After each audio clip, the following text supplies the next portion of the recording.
Et salut YouTube, bienvenue sur ce tuto sur la maison Atreides sur Dune Spice Wars. Voilà, on va vous faire un petit tuto de début de partie sur comment on joue la maison Atreides. Et on va commencer tout de suite, c'est parti. Alors la première chose à savoir sur les Atreides, c'est que c'est une faction qui est vraiment poussée sur le Pacifique. Pourquoi? Dans le sens où vous ne pouvez pas piller les villages neutres, ce qui fait que vous n'allez pas pouvoir vous faire une des ressources très importantes en début de partie en allant piller toute la map.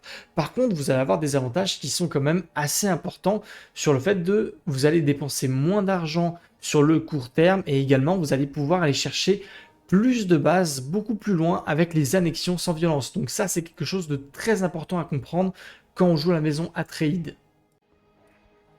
Au niveau des conseillers à récupérer du côté de la maison Atreides, pour vous la faire très simple, il y a 3 conseillers qui sont très importants, que après vous pouvez faire des changements en fonction de la partie que vous avez envie de jouer. Il y a un conseiller qui est actuellement un petit peu moins fort, donc je vous déconseille de le jouer, c'est Tufirawad que vous voyez actuellement, qui vous donne des bonus de traits supplémentaires sur vos agents. Honnêtement, c'est le conseiller le plus faible de la maison Atreides, je vous déconseille de le jouer. Par contre, un conseiller qui est absolument obligatoire, qui est extrêmement fort, c'est le docteur Wellington Yueh, parce qu'il donne des connaissances supplémentaires, c'est l'équivalent d'avoir 2 centres de recherche en début de partie, donc c'est monstrueux, et également il vous donne des bonus de régénération de points de vie sur vos unités militaires et de points de vie supplémentaires. Donc c'est un conseiller très important pour la faction. Et après, je vous dirais, vous avez vraiment le choix entre Dame Jessica et Paul Atreides. C'est 2 choses complètement différentes. Paul Atreides, c'est un conseiller qui va beaucoup jouer sur les sietch, donc essayer d'être allié avec les Fremen. C'est un peu à double tranchant. Si vous avez une partie qui est bien pour être allié aux Fremen, pourquoi pas. Sinon, je vous dirais que de manière générale, Dame Jessica est vraiment l'une des conseillères qui est la plus forte du jeu, puisqu'elle peut tout simplement forcer des trêves, donc forcer la paix. Quand vous vous faites attaquer, quand vous avez une partie très agressive, quand vous jouez contre des Fremen ou des contrebandiers, ça peut être super intéressant d'aller forcer des trêves pour éviter de vous faire péter la gueule à tout moment. Et allez, j'ai lancé une partie pour vous montrer un peu comment on joue un début de partie avec les Atreides. Vous allez voir, c'est super simple à comprendre. De manière générale, ce qu'il faut toujours faire, qu'importe la faction que vous jouez, ça c'est toujours le même début, c'est vous récupérer la zone d'épices. Vous pouvez voir, j'ai récupéré tout de suite en premier ma zone d'épices. C'est le plus important, c'est ce qui vous donne la raffinerie pour aller avoir l'épice très rapidement. En deuxième, le but du jeu, c'est d'aller choper des zones qui vont nous donner des ressources. Donc, on va tout de suite regarder aux alentours de chez nous, quelles sont les ressources qui sont disponibles. Vous pouvez voir actuellement, j'ai des zones qui n'ont pas de ressources. Donc, c'est des zones qui sont pas intéressantes. C'est pas des zones qui m'intéressent pour le début de partie. Par contre, vous voyez des petites zones qui vont produire de la place crête, des zones qui vont produire des solaris ou même des zones spéciales. Tout de suite, c'est des zones qui vont m'intéresser. Donc là, ce que je vais faire, c'est que je vais aller récupérer tranquillement ma zone de place crête. Et puis après, je vais attendre de voir quelles sont les régions intéressantes à aller récupérer pour moi. Et je ne m'inflige pas le fait de récupérer des zones qui n'ont pas de ressources parce que ça me fait perdre du temps dans l'avancement de ma partie. Les connaissances pour le début de partie avec les Atreides, il y a 3 choses très importantes à les récupérer. En premier lieu, c'est le premier que vous devez absolument récupérer, c'est l'étude des dialectes locaux. C'est ce qui va vous permettre d'aller choper des nouveaux villages assez rapidement, parce que ça vous permet d'annexer avec moins 15% d'autorité. Donc c'est toujours 15% d'autorité que vous gardez pour pouvoir vous étendre beaucoup plus facilement. Donc c'est super important. Également, vous avez un petit bonus sur l'eau. On ne crache pas dessus, c'est toujours intéressant. La deuxième chose, c'est la communauté locale. Ça va vous donner des productions de place crête, très utiles pour construire les bâtiments. Ça va vous donner surtout accès aux bâtiments du bureau d'investissement et des centres de maintenance, qui sont des bâtiments très puissants pour très bien gérer vos villages, pour mieux construire dessus. Et je vous montrerai comment notamment. Les sympathisants Atreides, c'est le 3e qu'on va chercher. Ça augmente votre réputation au Landstrad. Donc ça vous ouvre la voie sur une victoire au Landstrad, ce qui est toujours intéressant. Et également, ça vous booste un petit peu la production d'influence pour avoir plus de pouvoir au Landstrad. Donc c'est toujours utile. Une fois que vous avez fait ces 3 recherches-là, qui sont... C'est un peu la sainte trinité des recherches, c'est les recherches que vous êtes obligé de faire. Et bah, j'ai envie de vous dire, c'est un peu open bar. C'est en fonction de comment vous avez envie de jouer votre partie.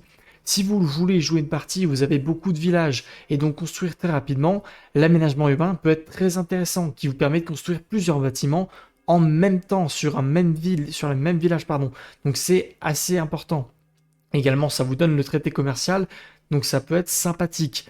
Si par contre vous avez envie de faire une partie un peu plus standard, j'ai envie de vous dire, des choses comme la coutume locale peuvent être très intéressantes. Ça vous donne des bonus d'autorité supplémentaires sur les agents que vous avez. Donc c'est un peu des choix en fonction de comment vous voulez vous jouer votre partie. Si vous avez beaucoup d'épices à votre disposition, n'hésitez pas à aller faire les éléments modulaires qui vous permettent de récolter plus d'épices. Si vous avez une game très militaire, aller chercher du militaire très rapidement, ce n'est pas un souci. Si vous voulez jouer beaucoup plus version assassinat, aller chercher une logistique d'espionnage, ça vous donnera des agents supplémentaires, c'est toujours intéressant. Tout dépend de comment vous voulez jouer votre partie. Il n'y a pas de bon ou de mauvais choix, c'est des choix en fonction de comment vous voulez la jouer cette partie. Et une chose très importante, vous devez le savoir, mais au niveau des agents, vous mettez toujours vos premiers agents sur Arrakis.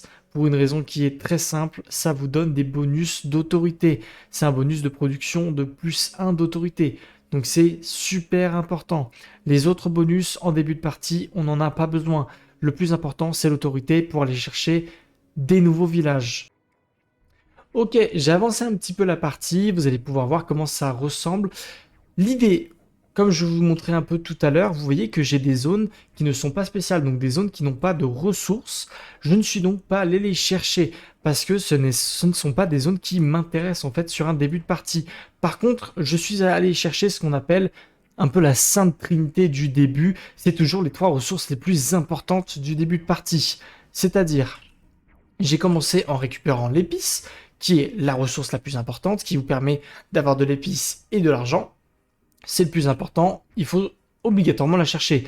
En deuxième lieu, je suis allé chercher la production de place-crête, qui me permet de produire plus de place-crête et donc d'aller construire plus de bâtiments.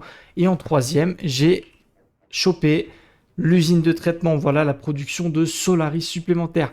C'est la troisième ressource la plus importante, c'est la Sainte Trinité, la zone d'épices, la zone de place-crête, la zone de Solaris. Maintenant, il y a des fois, il va y avoir certaines parties où vous n'allez pas avoir toujours ces ressources. Donc, il va falloir jouer en fonction de ce que vous avez à disposition. Chose très importante, il faut toujours jouer en fonction de votre carte. Si vous avez un start parfait comme ça, jouez-le. Si par contre vous vous retrouvez limité sur vos zones, eh ben, essayez d'aller regarder un petit peu plus loin. Et c'est ce qui est très fort avec Atreides, je vais mettre une pause pour vous l'expliquer, mais on a ce qu'on appelle l'annexion sans violence. Certes, on ne peut pas piller avec Atreides, c'est un point négatif, mais on peut utiliser de l'influence et de l'autorité pour prendre les villages gratuitement. Donc, enfin, en tout cas, sans se battre. Donc c'est quand même très intéressant. Ce qui nous permet d'aller prendre des villages sans même déplacer nos armées. C'est quand même très puissant. Ce qui fait que, vous voyez sur une carte qui est comme ça, assez ouverte, j'ai des zones qui ne m'intéressent pas à côté de chez moi. Je ne vais même pas m'embêter à essayer de les récupérer. Par contre, une ressource qui peut m'intéresser dans cette partie, c'est l'épice. Je vois qu'il y a 2 gisements d'épices qui sont assez proches de ma base. Je me dis que ça peut être intéressant d'aller les chercher. Donc, l'une des actions que je vais faire, c'est une annexion sans violence dès que je vais pouvoir. Parce que ça va me permettre d'aller choper ces zones d'épices très facilement, sans envoyer mon armée. Donc je peux utiliser mon armée pour faire complètement autre chose, notamment aller récupérer les bonus un peu éparpillés partout sur la carte. Et surtout, ça va me débloquer les zones d'épices et, chose à ne pas négliger, ça va me garder la milice à l'intérieur des villages.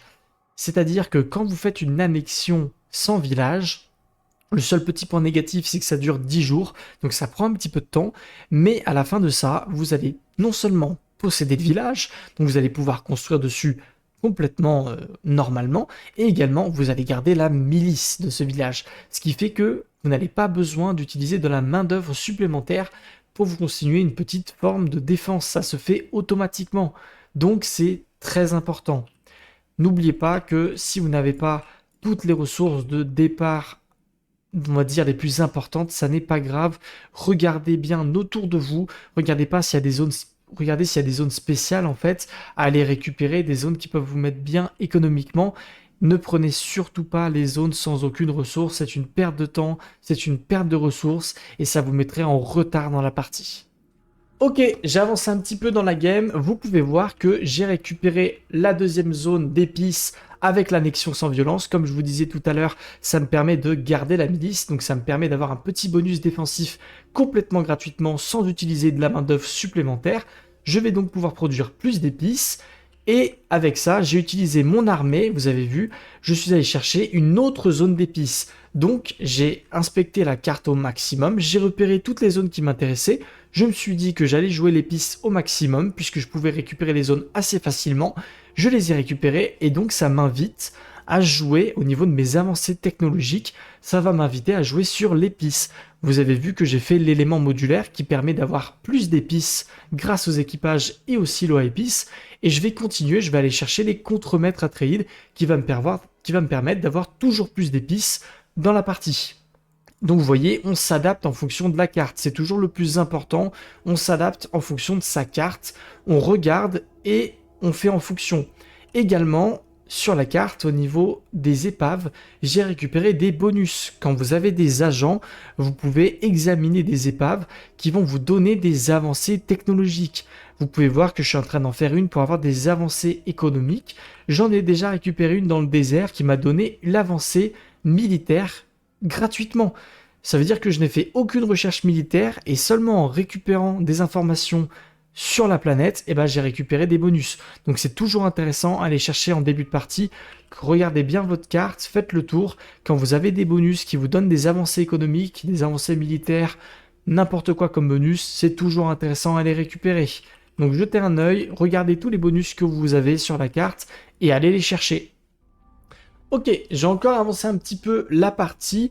Comme vous pouvez le voir, j'ai récupéré ma troisième zone d'épices. Je vous en parlais tout à l'heure, mais ça va me donner une puissance économique monstrueuse. Et du coup, j'ai complètement orienté ma partie sur l'économie. Vous pouvez voir qu'au niveau de mes recherches, je suis en train de terminer les recherches au niveau de mes moissonneuses, ce qui fait que je vais produire un nombre d'argent astronomique pour un début de partie. Donc ça me met très très bien.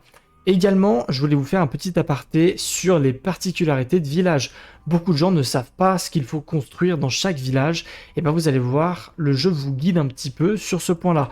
Vous avez, sur chaque village, imaginons que je sélectionne un village, vous avez ce qu'on appelle les particularités de village. Ce qui fait que ce sont des bonus de bâtiments sur chaque village. Là, par exemple, j'ai un bonus de ressources de 20% sur tous mes bâtiments politiques et j'ai également un petit bonus scientifique qui me dit que je peux construire un centre de recherche supplémentaire et ils ont des bonus de 20% de production. Donc ces particularités de village vont vous aider à choisir comment vous construisez dans toutes vos bases. Vous pouvez voir que du coup j'en ai profité, j'ai fait mes 2 centres de recherche. Ici, j'avais des bonus qui me disaient que je gagnais des solaris en la hauteur de l'eau que je produisais. Donc j'ai tout de suite fait un collecteur de rosée pour avoir ce bonus et vous essayez de gérer tous vos bonus de village comme ceci. Si vous avez des bonus ici militaires qui vous disent que vos bureaux de production en produisent plus de main d'œuvre, n'hésitez pas à le faire. C'est toujours des ressources supplémentaires. C'est comme ça que vous gérez le mieux. Si en milieu, fin de partie, vous vous rendez compte que ces bâtiments ne vous sont plus utiles, n'hésitez pas à les casser et à les remplacer. Mais pour un début de partie, suivez ce que le jeu vous donne tout simplement. Alors voilà, ce début de partie s'est très bien passé. Vous pouvez voir qu'économiquement, on est très très bien dans la partie. On va continuer à se mettre bien économiquement. On va terminer toutes nos connaissances au niveau économique, ce qui vont nous mettre encore mieux dans la partie. Et à terme, vous pouvez voir que j'ai avancé un petit peu d'autres avancées technologiques en récupérant des informations sur la carte, donc des petits bonus récupérés sur la carte. Ça me met bien, je vais pouvoir chercher un peu de militaire si j'ai envie. Je peux continuer en cherchant des petits bonus sur la carte, des petits bonus politiques. Je peux un peu tout faire. C'est en fonction de votre partie. Regardez, faites-vous votre propre idée. Faites votre propre partie, en fait, tout simplement. Et je voulais vous faire un petit point sur la transition milieu de partie avec les Atréides. Il ne faut pas oublier une chose, c'est que l'annexion sans violence est très très forte, mais elle vous coûte également de l'influence. Donc, si vous avez des unités militaires et que vous pouvez en produire un certain nombre et que vous pouvez aller chercher des zones à pied, faites-le. Ça vous fera économiser de l'influence parce que vous voyez, j'ai des zones qui m'intéressent. Là, on a une zone spéciale qui pourrait m'intéresser. Là, une autre. Là également, j'ai des zones qui peuvent m'intéresser. Mais ce qu'il faut toujours regarder, c'est comment vous les récupérez. Si ces zones sont hors d'atteinte pour vous à pied avec des unités militaires, faites l'annexion sans violence. Ça vous coûtera simplement un petit peu plus cher à cause de l'influence, mais au moins vous aurez les zones que vous voulez. Si par contre vous n'êtes pas capable, enfin vous êtes capable pardon, d'utiliser vos unités militaires pour aller chercher ces zones, normalement ça vous fait économiser 50 d'influence. Donc c'est toujours très très bien. Également sur une fin de partie, l'annexion sans violence est très puissante puisqu'elle vous permet de faire des petits rushs d'hégémonie en récupérant des zones qui parfois sont à l'autre bout de la carte. Donc ça peut être très intéressant. Jouez là-dessus. Dernier petit point important, ce sont les bâtiments que vous allez positionner dans votre capitale, donc dans Arakin. Vous avez toujours des bonus, ce qu'on appelle les bonus de district. C'est un petit peu compliqué à comprendre, mais vous allez voir, c'est pas si dur. L'idée est très simple. Vous pouvez construire des bâtiments dans des districts. Vous pouvez voir qu'on a des districts où il y a une place, d'autres où il y en a deux, et des districts où il y a 3 places. Ce sont des bonus que vous allez pouvoir récupérer. Vous pouvez voir que j'ai construit un bâtiment économique dans un district avec une seule place. Et bien le fait d'avoir fait ça, ça m'a donné un bonus district, une place en économie. Ce qui fait que vous voyez, c'est un bonus qui dit que toutes mes avancées économiques vont 15% plus vite. Donc c'est toujours intéressant. Jouez en fonction des bonus que vous voulez récupérer. Vous pouvez voir que j'ai commencé à faire des bonus sur mes moissonneuses sur le district A3. Pourquoi? Parce que j'ai envie de construire 3 bâtiments économiques pour aller choper le bonus économique qui me dit que je produis 10% de Solari supplémentaire, ce qui peut être très important. Jouez en fonction de ça, c'est très important à comprendre. Si vous devez construire des bâtiments politiques, regardez bien quelle avancée politique, quel bonus politique vous avez envie de récupérer. Est-ce que vous préférez récupérer des votes supplémentaires? Est-ce que vous préférez avoir de l'influence des renseignements supplémentaires? Ou est-ce que vous vous dites, ok, non, je préfère simplement avoir le petit bonus que le bâtiment me procure et le petit bonus d'avancée technologique supplémentaire. Je n'ai pas besoin des gros bonus. C'est vraiment en fonction de comment vous jouez votre partie. Si vous avez besoin de tous les bâtiments militaires pour booster les points de vie de vos unités, faites 3 bâtiments militaires. Regardez l'état de votre game et faites en fonction. Voilà, bon alors je pense qu'on a fait le tour à peu près. Un gros début de partie avec les Atreides, la transition milieu de partie avec les annexions sans violence. Regardez bien votre carte, jouez votre partie, et puis tout ira bien. Allez, à la prochaine!